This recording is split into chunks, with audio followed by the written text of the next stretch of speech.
What's up guys, it's CJ here. Dark Souls 2 commentary PvP on the bridge today. Using the curved dragon sword, trying to get a little PvP in, do a little commentary for you guys. I'm gonna be looking at different play styles today, how other people play, kind of what I think about when I'm playing against them, you know, that whole thought process. First fight here, we got a guy, another curved sword. Looks to be probably no castings, probably a quality build. I'll show you guys my stats at the end of the video because I know you guys are going to be curious about that. Using heavy armor, you know, not super heavy, not Havel heavy, heavy enough. And I like to do that on my quality builds just to have a little, you know, a little extra resistance, so you can take a few more hits. Okay, this guy here looks like he's dual wielding. Doesn't want to trade hits with me. Trying to get quick shots in. That's kind of what you gotta do when you're using a Dex quick, high adaptability build. Trying for the R2s. Curved Dragon Sword has a great R2 set. So if you're using the curved dragon sword, you're going to want to definitely use those R2s. Launch a projectile. Here he gets the backstab, which does quite a bit of damage using daggers. But that R2 finish him up. This guy here looks to be using a buff. That's another thing I've been seeing a lot of on Dark Souls 2 is a lot of buffs. A lot of mages. A lot of magic, lots of buffs, and that's one thing I'm not too big on, is using a ton of buffs. So right there I try to get that and then bait that with that R2, get the parry, and anytime you get parried for that much damage, you're probably in a bad spot to fight. And I finished that one up there. One thing that I've noticed about Dark Souls 2 this year is there haven't been a lot of commentaries for PvP. I remember I used to watch the Brigade back when he was big. You know, he doesn't really do his thing anymore with Dark Souls 2. He was kind of disappointed with the game, but he did a great job. And right there, I just wanted to show that right there because, you know, he was buffing.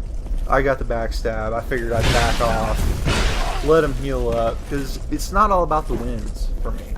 You know, it's more about trying to learn something, trying to respond to different play styles, you know, executing game plan, things like that.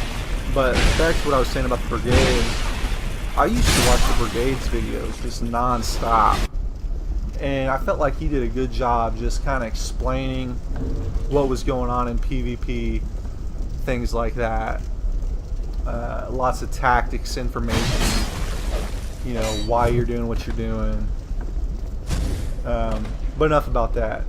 Okay, here, used another bait technique. And what I mean by bait technique is sometimes if you're at a distance, okay, you can kind of just throw an attack out there, not really expecting to hit, you know, not even trying to hit.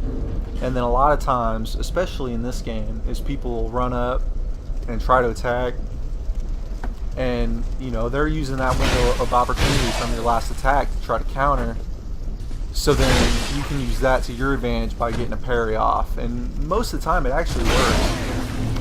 That was a cool shot right there. That R2 just pushed him right off the bridge.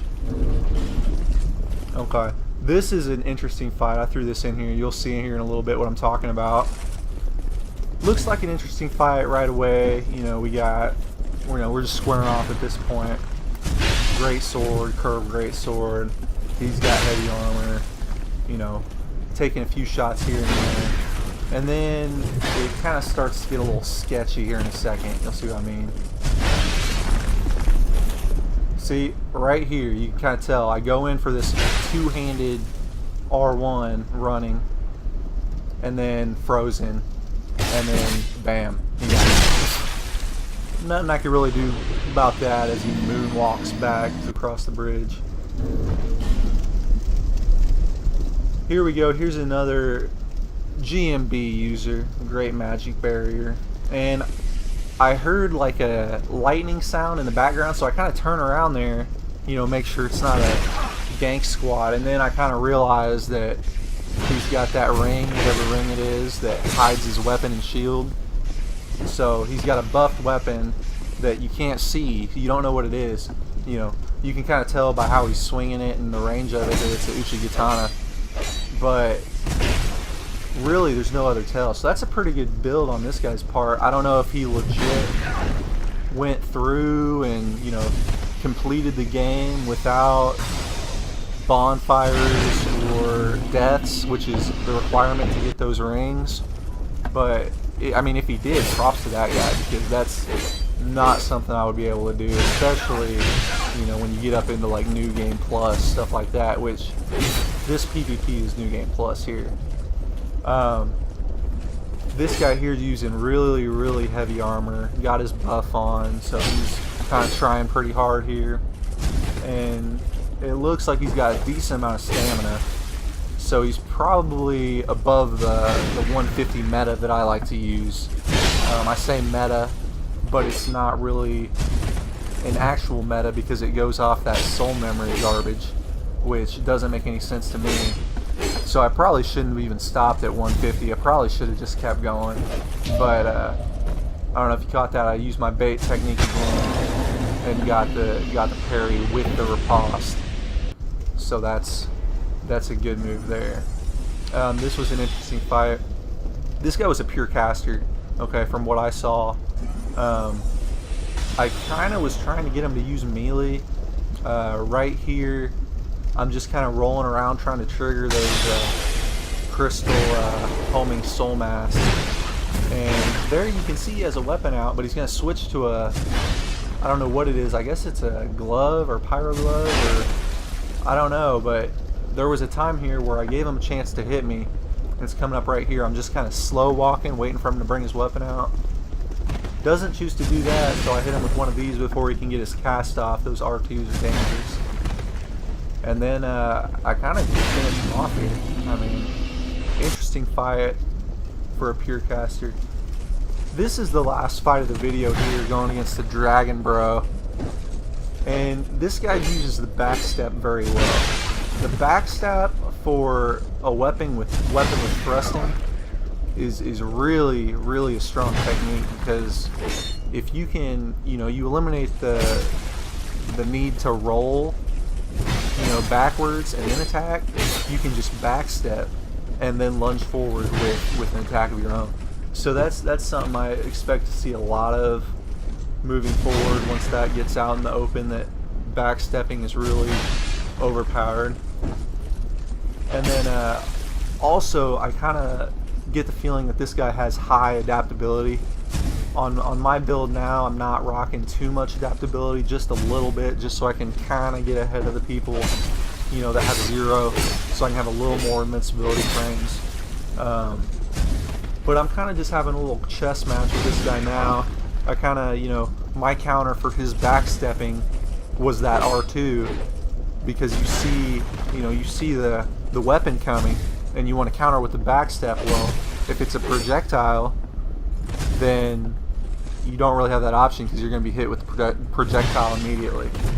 So there I thought I was going to get him with the two-handed parry, which is something new in the game now that I like to do. It's a good technique, uses a lot of stamina, and with stamina being so crucial, you know, you kind of have to time it perfectly. That hit right there was the iframes that he has that I was talking about, and there's another example right there. And then unfortunately he finishes me off here, but good fight, and props to that guy for using the backstep so well. But yeah, guys, I'm going to show you my stats here in a little bit, and those are going to pop up right now. I've got a 50 Vigor.